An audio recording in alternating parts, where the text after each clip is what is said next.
Think of the letter X in algebra as a mystery box. You don't know what's inside, but you know the rules it has to follow.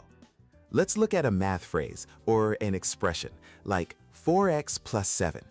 It's a short sentence with its own grammar.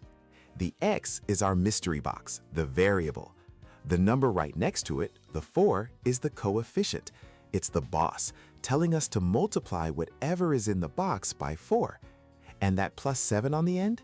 That's the constant, a plain number that never changes. Even if you see a variable all by itself, like y, it has a secret bodyguard, a coefficient of 1. Now, how do we work with these expressions? It's like sorting laundry. You can only combine things that are the same kind. We call these like terms.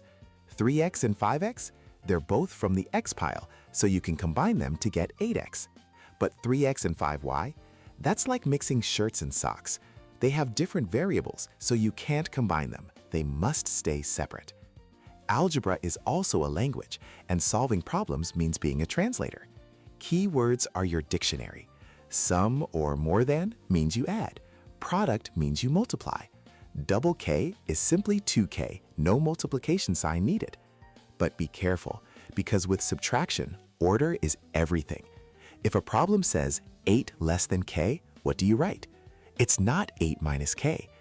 Think about it with real numbers. What is 8 less than 10? It's 10 minus 8. So 8 less than k must be k minus 8. The variable comes first. And that's the foundation. By understanding these parts, the variable, the coefficient, and the constant, and learning the rules for combining and translating them, you're not just doing math.